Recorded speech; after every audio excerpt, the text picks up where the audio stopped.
ជំរាបសួរបាទបងប្អូនដែលនិយមគ្រប់ត្រូលតាមដាន Channel ខ្ញុំបាទជារៀងរាល់ថ្ងៃបាទហើយសម្រាប់ថ្ងៃទី11វិច្ឆិកាឆ្នាំ2025នេះបាទខ្ញុំបាទក៏បានធ្វើការរៀបរៀងនៅតម្រុយបាទនៅវីដេអូតម្រុយឆ្នោតយួនបាទសម្រាប់ធ្វើការចែកជូនទៅកាន់បងប្អូនលោកយាយតាទាំងអស់គ្នាដើម្បីយកលេខទៅធ្វើការផ្សងសំណាងបាទដោយសមម្ដងអញ្ចឹងមកសមមិញនេះបងប្អូនកាក់គាត់មែនទែនហើយសម្រាប់ថ្ងៃនេះក៏យើងនឹងសង្ឃឹមទៀតថានឹងបងប្អូននឹងទទួលបាននូវលាភសំណាងត្រូវឆ្នោតគ្រប់គ្នាបន្តទៀត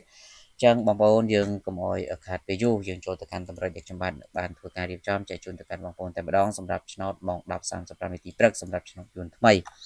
បងប្អូនសម្រាប់ឆ្នោតយួនថ្មីព្រឹកនេះគឺបងប្អូនសូមលេងខ្ទង់0និងខ្ទង់30បាទចំពោះខ្ទង់0យើងបុក07 06លេង ABCD បាទ0607ហើយចំណែកខ្ទង់30គឺយើងយក30គាត់31បាទសម្រាប់ធ្វើការផ្សងសំណាងនៅម៉ោង 10 កន្លះឆ្នោតយួនថ្មីបាទហើយសម្រាប់ឆ្នោតយួនថ្មីម៉ោង 1 កន្លះម្សិលមិញនេះបងប្អូនបានចូលចំតែម្ដងបាទហើយសម្រាប់បងប្អូនដែលចង់បានលេខល្អបងប្អូនគ្រាន់តែធ្វើការឆាតចូល page បងប្អូននឹងទទួលបានលេខ VIP លេខដូច2គ្រាប់ប៉ុន្តែតម្រូវឲ្យបងប្អូនធ្វើការលេខទាំង4ប៉ុស្តិ៍ ABCD ហើយសេវាត្រឹមតែ 50000 រៀលទេបាទឆ្នោតចេញចំហើយទើបយកសេវាហើយបងប្អូនម្សិលមិញដែលបានកាក់គ្រាប់ក៏អរគុណចំពោះបងប្អូនដែលបានជួយជាសេវាបាទលោកគ្រូបាទ